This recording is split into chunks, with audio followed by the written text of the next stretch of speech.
खोजत खोजत भइल सझिया से भोर गौवा जवाहर मच गइल बाटे सोहर तो पली जतिया उघार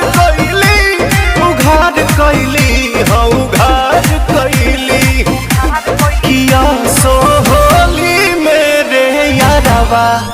है फलाना वो फरार भइली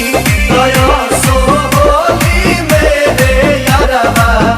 है फलाना वो फरार भइली। अरे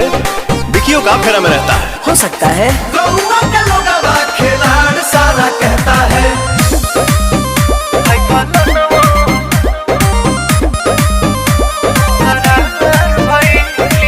कहिए से चलत रहे इनकर रिलेशन मौका ही मिलत देखली एक्सप्रेशन